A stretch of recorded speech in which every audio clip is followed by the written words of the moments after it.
우리 오늘 말씀은 누가복음 15장 보시겠습니다.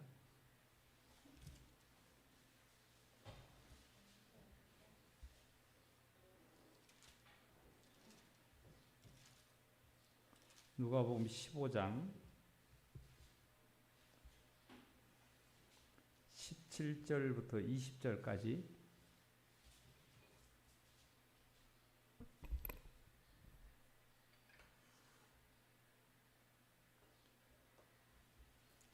이에 스스로 돌이켜 이르되 내 아버지에게는 양식이 풍족한 품꾼이 얼마나 많은가. 나는 여기서 주려 죽는구나. 내가 일어나 아버지께 가서 이르기를 아버지, 내가 하늘과 아버지께 죄를 지었사오니 지금부터는 아버지의 아들이라 일컬음을 감당하지 못하겠나이다. 나를 품꾼의 하나로 보소서 하리라 하고 이에 일어나서 아버지께로 돌아가니라. 아직도 거리가 먼데 아버지가 그를 보고 측은히 여겨 달려가 목을 안고 입을 맞추니 21절까지게요. 아들이 이르되 아버지, 내가 하늘과 아버지께 죄를 지었사오니 지금부터는 아버지의 아들이라 일컬음을 감당하지 못하겠나이다. 여기까지 보겠습니다. 오늘 이 말씀은 탕자가 이제 회개해서 다시 아버지 집으로 돌아오는 겁니다. 그래서 오늘은 회개라는 그런 제목을 가지고 우리 하나님 말씀을 좀 듣는 시간을 갖겠습니다.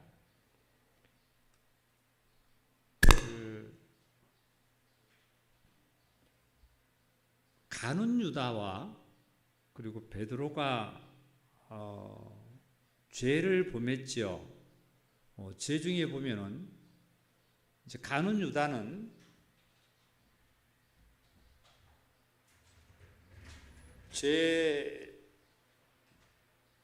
베드로를 보면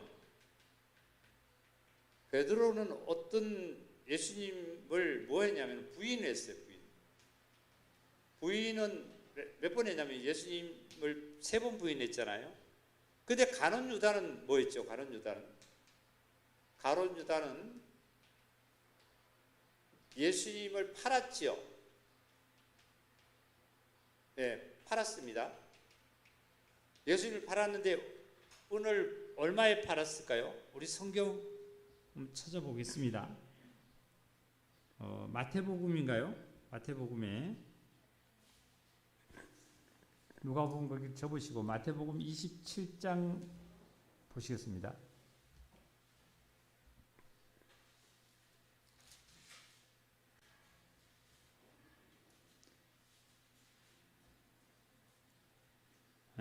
마태복음 27장 3절 볼게요. 3절이죠.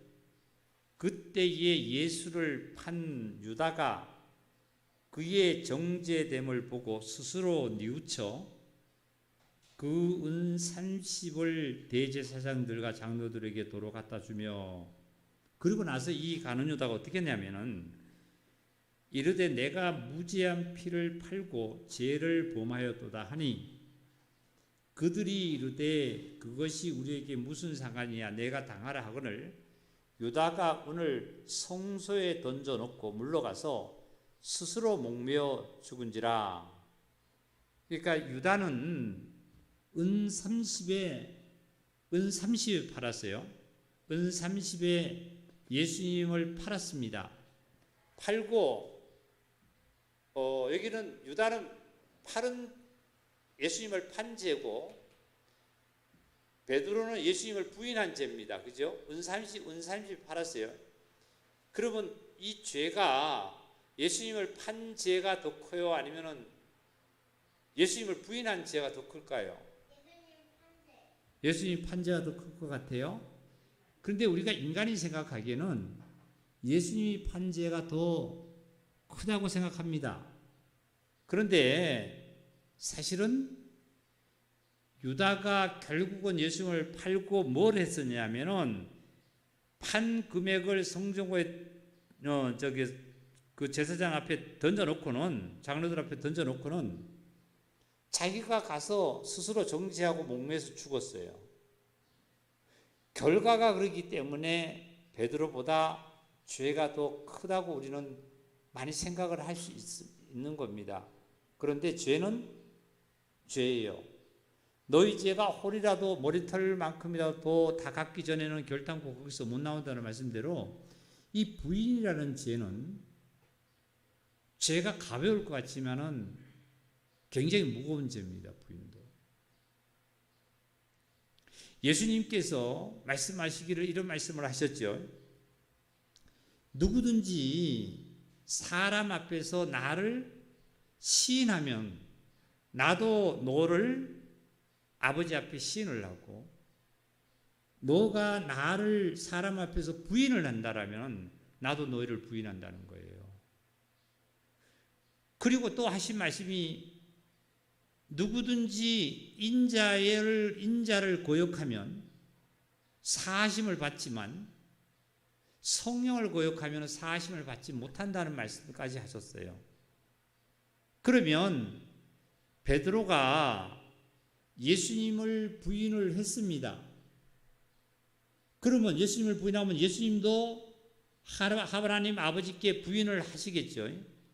그 말씀이에요. 그런데 이제 중요한 것은 뭐냐면, 자 보세요. 베드로하고 가룟 유다가 똑같이 하나님 예수님께 죄를 보면서인데도 베드로는 늦게 뭐를 했냐면은 베드로는 회개를 했어요.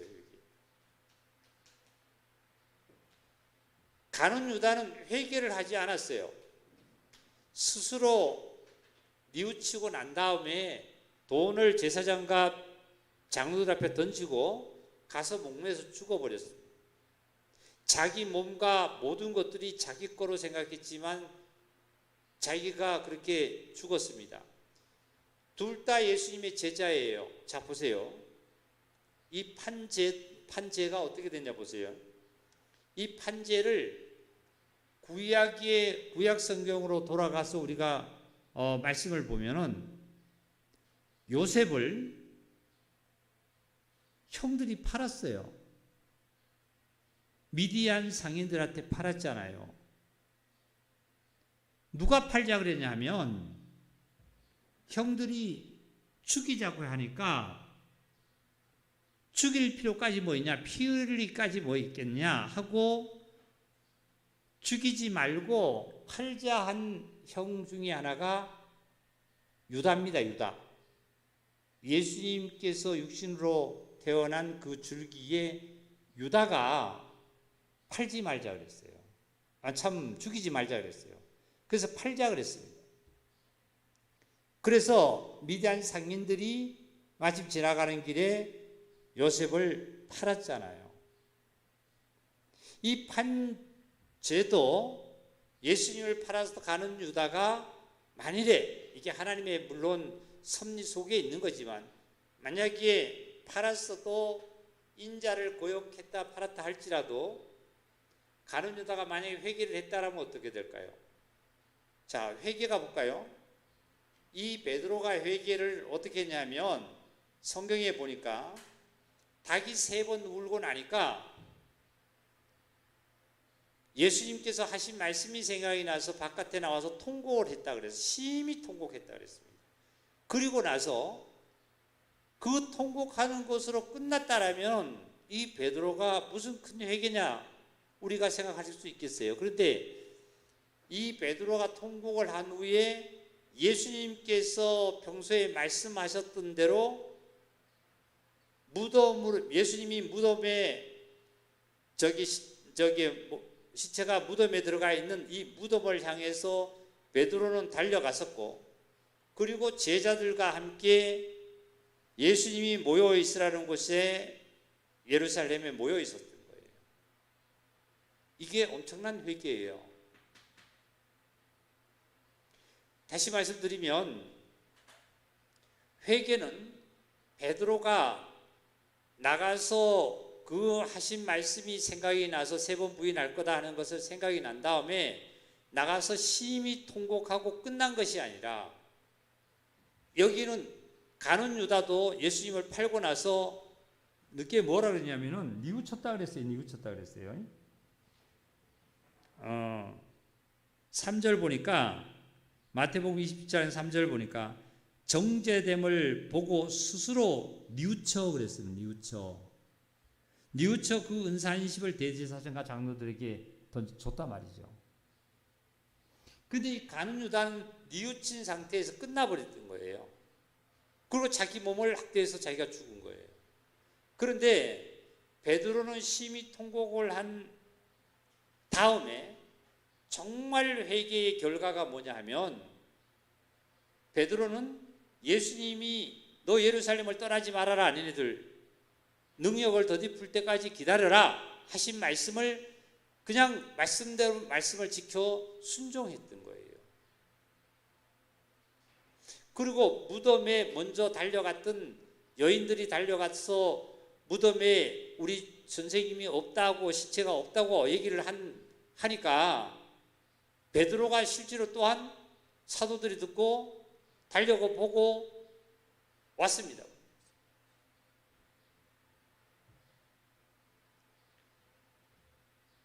회개는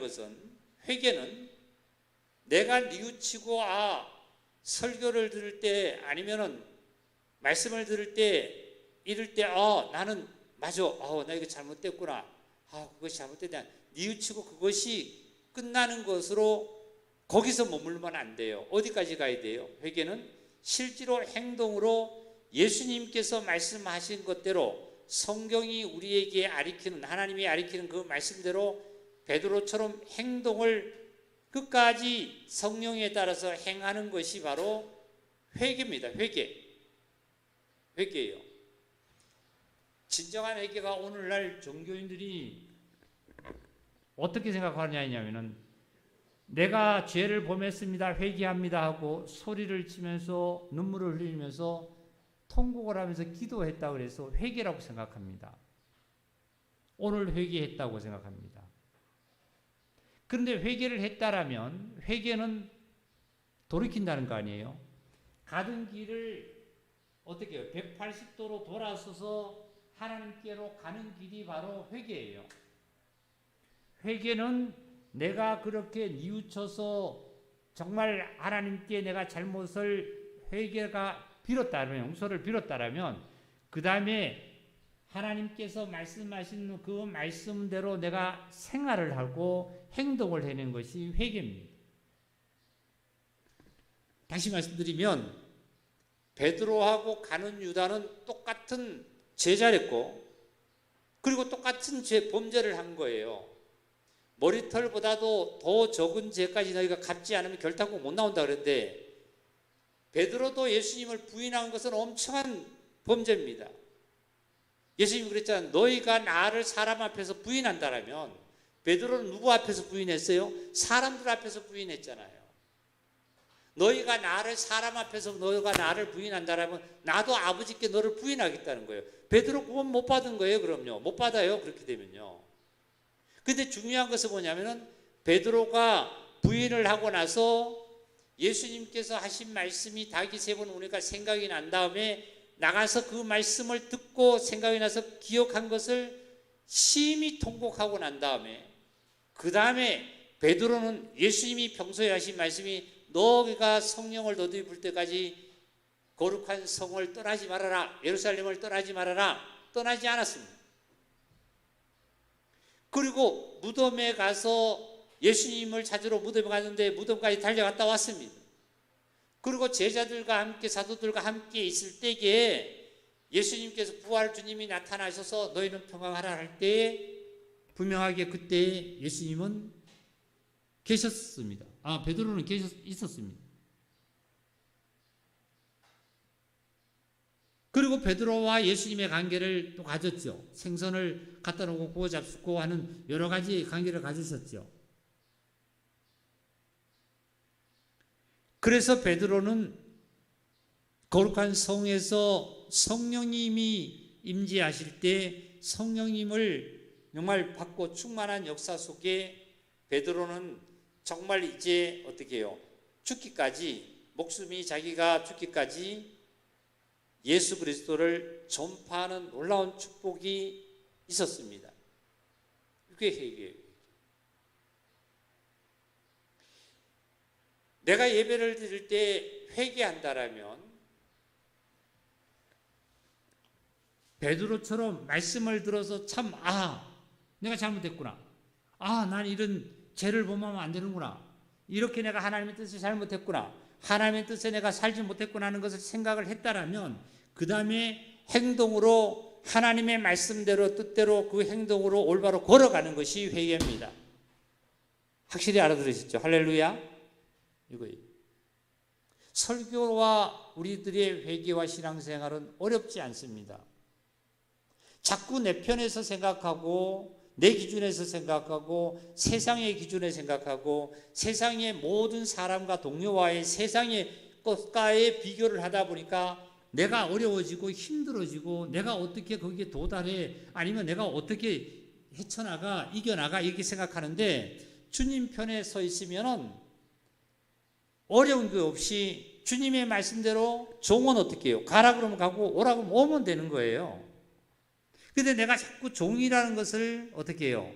망각하고 나 스스로 뭐가 해보겠다는 주인의 위치에 가다 보니까 내가 자꾸 어렵게 생각되는 거예요.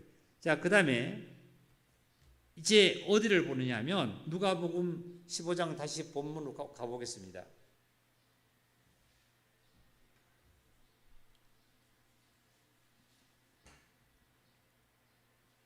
요셉의 형들이 유다가 요셉을 팔았습니다. 미디안 상인들이 팔았는데 그러면 요셉의 형들이 구원을 받았어요? 못 받았어요? 받은 거잖아요. 그렇죠?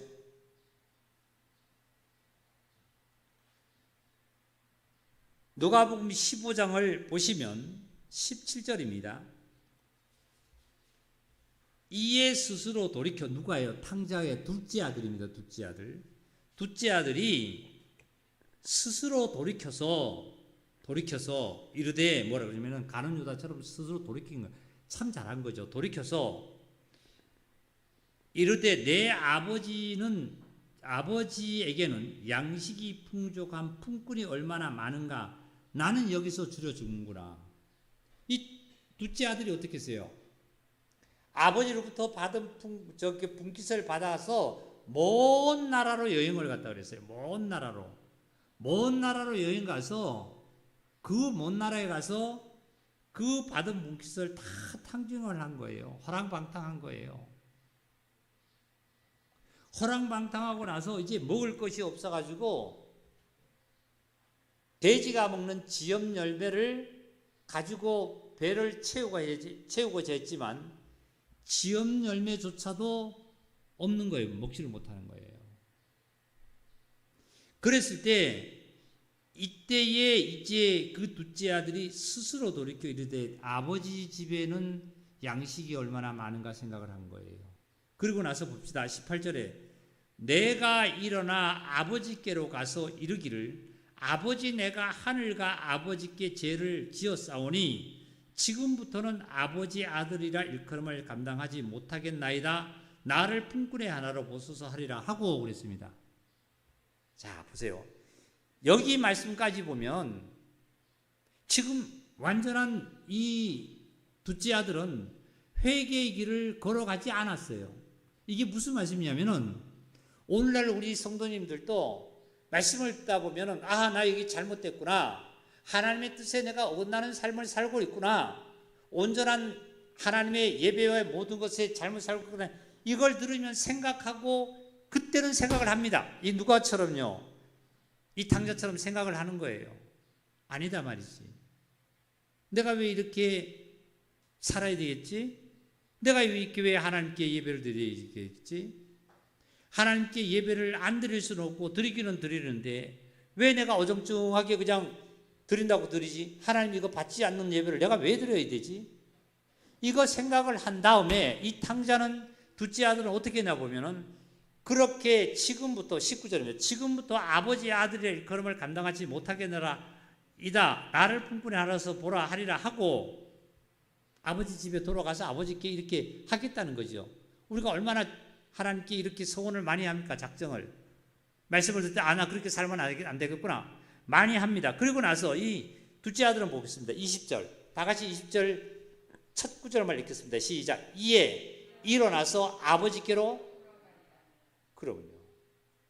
이게 얘기예요.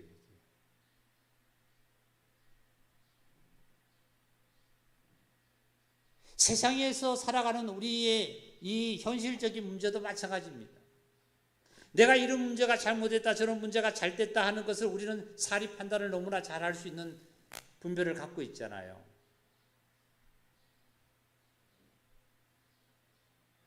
가장 문제는 재물보다도 명예보다도 내 영혼과 내 몸이 강건함이 가장 중요한 거 아닙니까? 내가 하나님께 정말 강건함을 얻고 나의 자체가 하나님으로 말미암아 그 능력의 힘을 얻어서 내 생각도 건강하고 내 몸도 건강하고 말이죠. 그러므로 내 가정이 건강하고 그리고 나와 만나는 모든 자들이 내 안에 건강한 이 바이러스가 그 모든 불행한 자들에게 전파되고 정말 전염이 될 수 있는 그러한 우리의 건강을 가질 수 있는 능력을 저와 여러분은 가졌다는 거예요. 그런데 나 자신이 건강하지 못하면 내 가정이 건강하지 못하고 이웃에게 건강한 바이러스를 전염해 주는 것보다 아니라 더욱더 이웃에게 나쁜 바이러스가 내게 더 덮여질 수가 있는 거예요. 그럼 힘들어지는 거죠. 삶 자체가 힘들어지는 거예요. 불행해지는 거예요.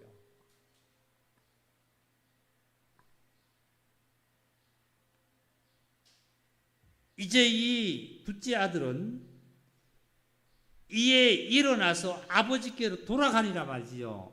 이게 얼마나 중요한 겁니까? 이제 이 베드로는 심히 통과하고 나서 그리고 주님의 말씀대로 내가 거룩한 성령에 기다려야 되겠다 기다리고 있는 거예요. 그리고 거룩한 그 성령님을 덧입게 되어 있는 거예요. 그리고 예수님의 사도로서의 길을 가서 오늘날까지 저와 여러분에게 하나님께 그 면류관을 얻는 길 아니겠습니까?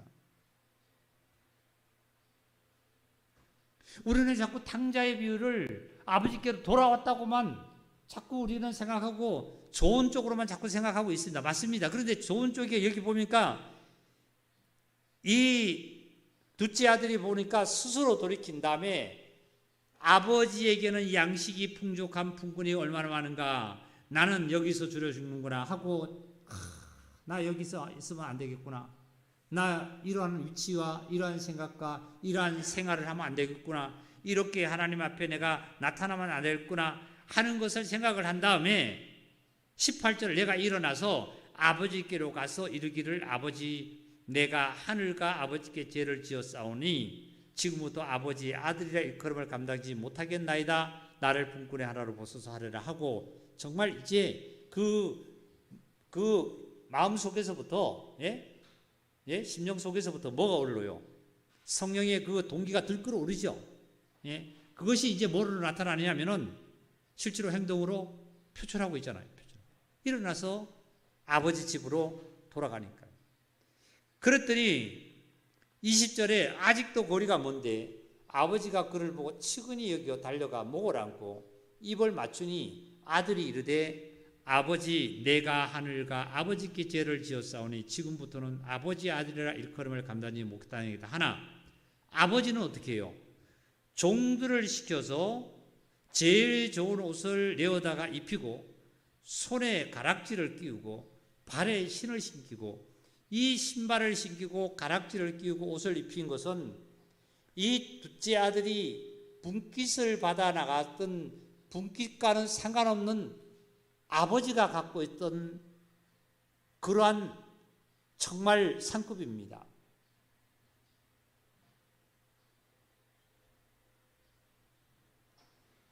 이렇게 회개하고 아버지께로 확실하게 돌아와서 실천을 해나가면 아버지는 뭘 하고 있냐면 종도를 시켜서 소를 잡고요, 가락지를 끼우고 신발을 신기고 옷을 내줍니다. 옷을 내줘요. 전혀 둘째 아들이 먼저 받았던 분깃과 상관없이 아버지가 소유하고 있던 그 상급을 이제 회개하고 돌아온 그 둘째 아들에게 부여해 주는 거예요. 여기서 우리는 다시 한번 하나님의 은혜와 사랑을 한번 다시 느끼지 않습니까? 그러면 지금 이 둘째 아들이 나가서 자기가 받은 분깃은 다 당신이 없어버렸잖아요. 살찐소도 아버지가 기르던 아버지 재산이고요, 가락지도 옷도 신발도, 예? 모든 것도 누구 거냐면 아버지 거예요. 하늘의 것으로 말이죠. 예? 하늘의 것으로. 하나님께서 상급을 이렇게 주는 거예요. 상급을 준다니까 무슨 이 둘째 아들이 열심히 일을 해야 상급 받습니까? 그 말씀도 그 말씀대로 우리가 증거를 받을 때가 있겠죠. 다른 부분으로. 그런데 여기에 상급으로 생각하면 상급으로 제가 표현을 했는데요. 첫째 아들은 뭐예요? 열심히 일을 했는데 첫째 아들이 불평을 했잖아요. 염소 새끼 한 마리 안 잡아준다고. 상급은 첫째 아들이 받아야 되는데 이 축복은 누가 받았냐면 둘째 아들이 받은 거예요. 이 상급은 뭐냐면 은혜 상급이에요. 은혜 상급. 은혜입니다. 은혜. 얼마나 귀한 은혜를, 사랑을 아버지가 풍성히 내려줬어요.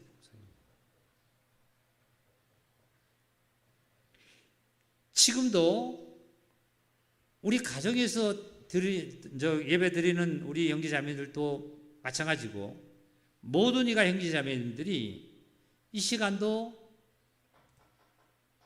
이후로부터 내가 진정으로 하나님 앞에 회개한다는 것은 얼마나 하나님의 자녀로서 축복인지 몰라요.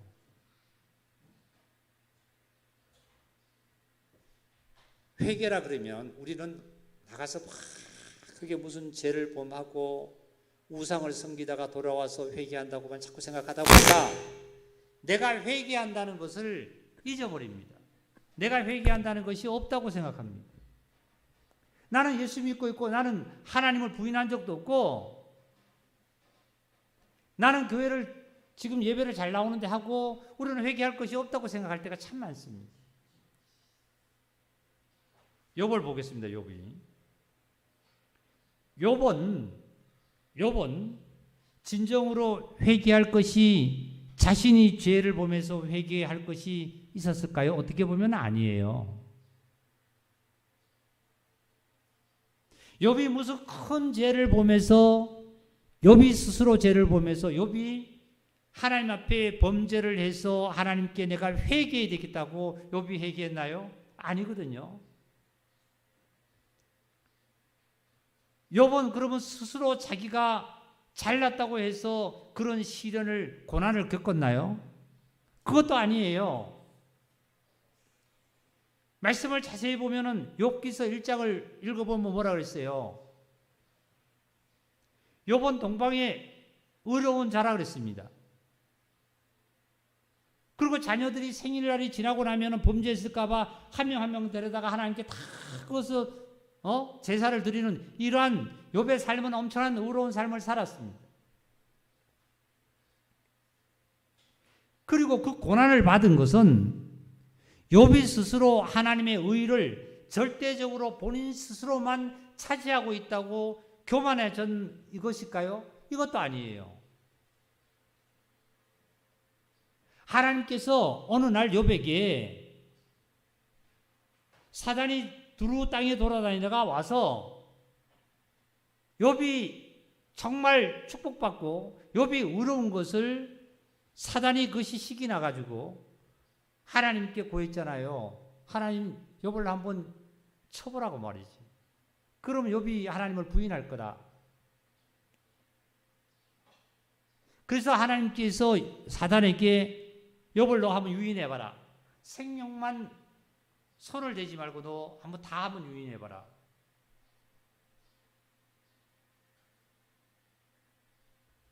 건강과 재물과 가족을 다 잃었어도 욥은 부인하지 않아요. 새 친구가 와서 새 친구가 욥에게 뭘 하고 있습니까? 얼마나 논리적으로 욥을 어떻게 해요? 또한 많은 것을 욥에게 유인했지만 새 친구조차도 욥을 정죄하는 그러한 일들을 보지 않습니까? 새 친구가 욥을 정죄하고 떠났어요. 지난주에 우리 들은 말씀입니다. 결국 욥 스스로는 보면은 무슨 큰 범죄를 해서 우리처럼 범죄를 해서 하나님께 다시 회개하고 그리고 뭐 어떻게 하나님이 다시 축복받았다가 이렇게 생각하시면 안 돼요. 욥은 재물을 다 탕진하고 그리고 건강과 모든 가족을 다 없어졌다 할지라도 욥은 한 번도 하나님을 부인한 적 없어요. 욥의 삶은 하나님께 온전히 드리는 삶의 생활을 했던 겁니다. 제사를 드리면 온전한 제사를 드렸고 예배를 드리면 온전한 예배를 드렸습니다. 우리의 삶은 정말 욥을 왜 등장시켜 놨을까요? 우리의 삶과 욥의 삶을 한번 비교해 보라고요. 욥이 죄가 있어서 하나님으로부터 고난을 받는 거 아니잖아요. 우리 욥기서 42장을 한번 보겠습니다. 7절입니다. 42장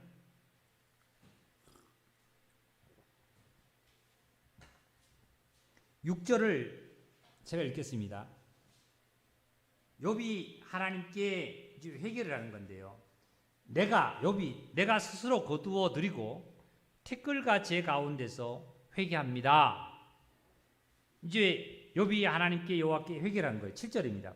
여호와께서 욥에게 이 말씀을 하신 후에 여호와께서 대만 사람 엘리바스에게 이르되 내가 너와 내 두 친구에게 노하노니 이는 너희가 나를 가리켜 말한 것이 내 종 욥의 말같이 옳지 못하다.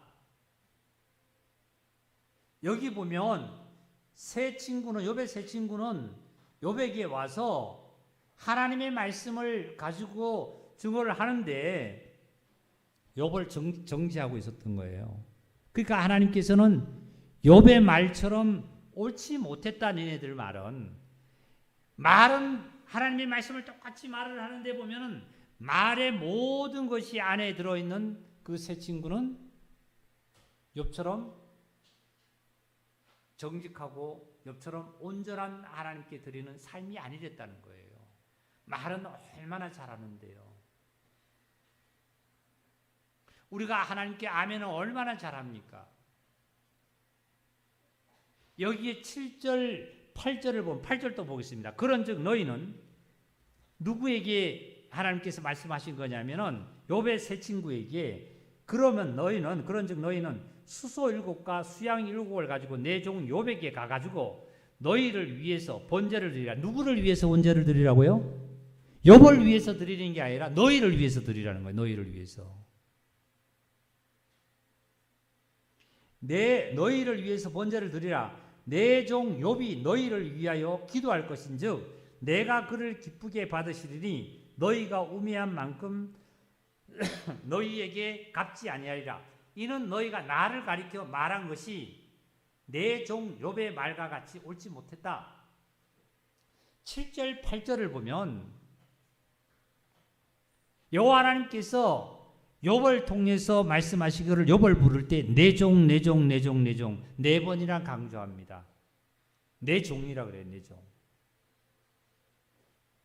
네 번씩이나 강조하면서 뭐라고 말씀하시냐면 너희가 아무런 변론을 욥에게 와서 했지만은 욥의 말과 같이 옳지 못했다. 하는 얘기예요. 온전한 생활이 아니다. 삶이 아니다. 그러니까 수소 7과 수양 7을 가지고 그것을 누구에게 가져가라 그랬냐면은 욥에게 가져가서 욥에게 번제해 달라고 부탁을 하고 욥에게 기도해 달라고 부탁을 해라 말이지. 그러니까 내 종 욥이 너희를 위하여 기도할 것인즉 내가 그를 기쁘게 받겠다 말이죠. 받겠다.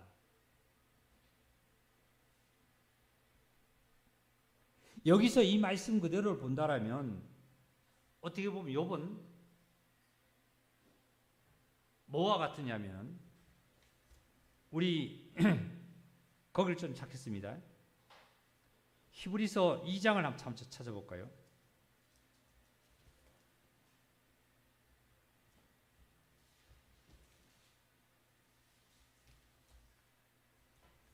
히브리서 2장입니다.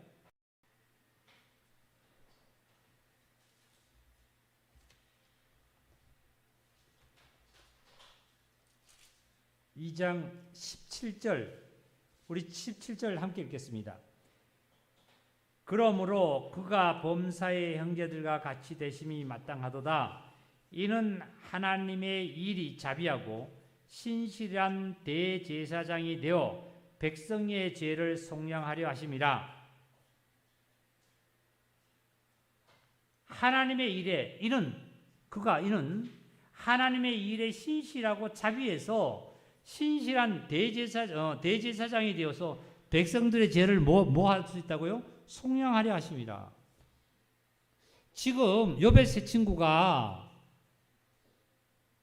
하나님께서 수소 7과 수양을 7을 가지고 욥에게 가서 너 번제들을 달라 말이에요. 그래라. 요구해라. 그리고 욥에게 가서 기도해 달라 그래라. 그러면 실질적으로 이제 여기서 가보니까 욥은 어떻게 해요? 그 대만 사람 저기 엘리바스와 수아 사람 빌단과 남아 사람 소바레를 위해서 어떻게 하면은 욥이 여호와 하나님께 기도하고 제사를 드렸습니다. 들었을 때 하나님께서 이걸 기쁘게 받으셨다 그랬어요. 그럼 지금 욥은 히브리서 2장 17절에 있는 말씀처럼 욥은 어떤 역할을 한 거예요, 지금요? 네? 어떤 역할을 한 거예요?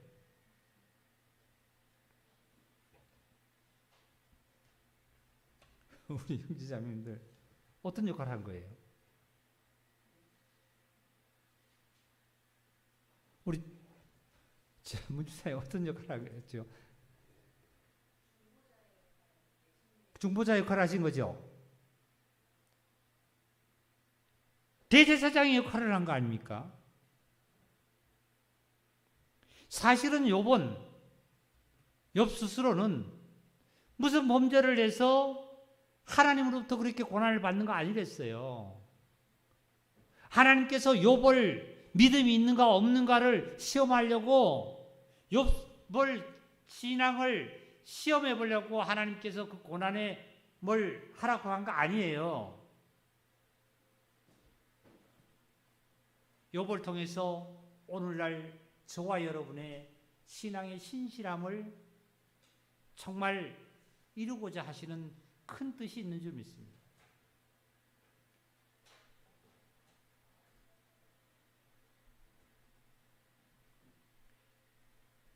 이래서 이제는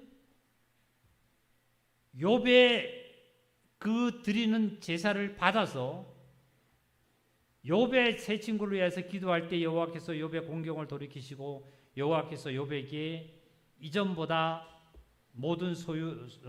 모든 소유보다 갑절이나 더 주셨다. 이런 축복을 하셨죠. 축복을 받았잖아요.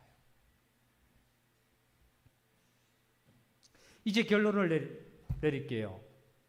누가복음의 둘째 아들을 우리가 말씀을 들었습니다. 둘째 아들의 그 탕자라고 우리가 하죠. 탕자의 결국은 회개는 어떻게 했어요? 회개는 그리스도인들이 형제 자매님들이 우리가 생활을 하다 보면 참으로 회개해야 할 부분들이 참 많습니다.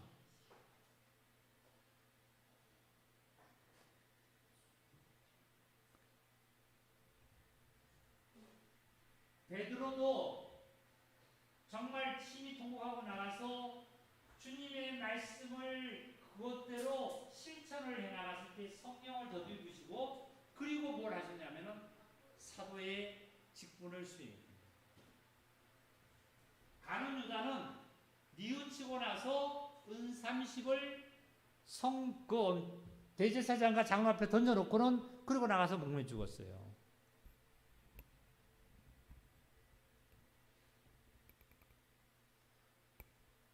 이 베드로처럼 부인의 죄도 하나님으로부터 용서받지 못하는 죄예요.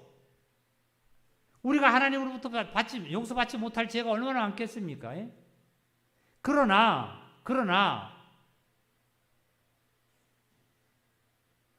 탕자가 둘째 아들이 아버지 집으로 돌아왔을 때 아버지께서 그 상을 주실 때에 그 상이 어떤 상이랬냐면은 제가 그랬죠. 무슨 상이에요? 은혜상이에요. 은혜상이요. 내가 노력으로 얻어지는 상이 아니라 은혜상으로 아버지의 재산을 갖다가 아버지의 집에서 아버지의 모든 것을 종을 시켜서 아버지의 제물로서 모든 것을 누리게 한 은혜의 상을 둘째 아들에게 풍성히 내려준 거 아닙니까? 우리 형제자매들도 마찬가지예요. 내가 예배당으로 교회로 돌아오면 하나님께서 나에게 은혜의 상을 내려주시는 그 상이 무슨 상이겠어요?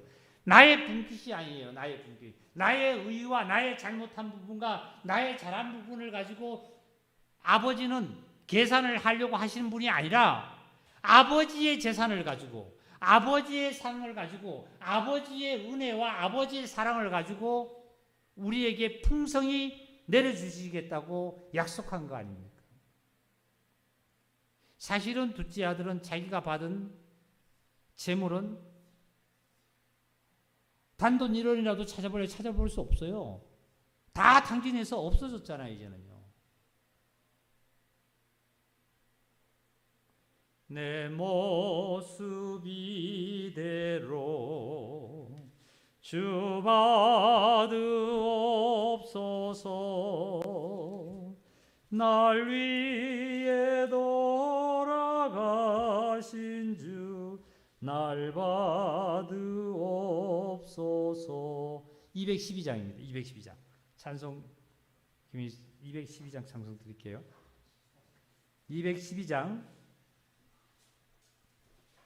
2절입니다.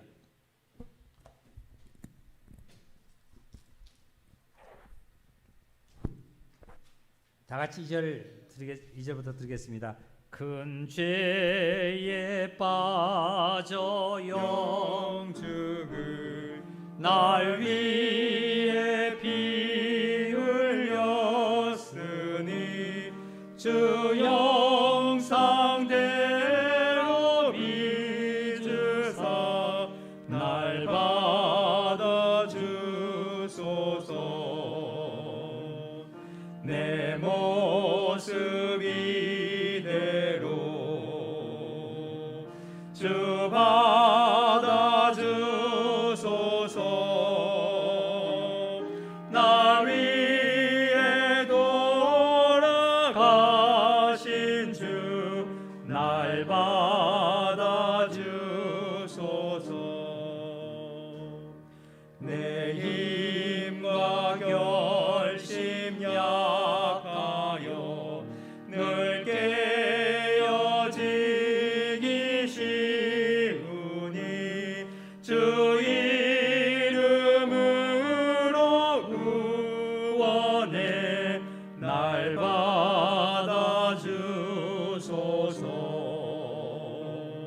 내 모습 이대로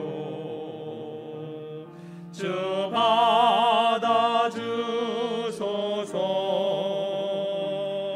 날 위에 돌아가신 주 날 받아주소서.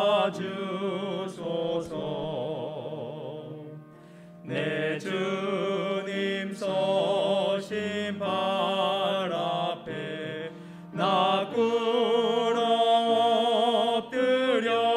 하였으니 그 크신 역사 이루게 날 받아주소서.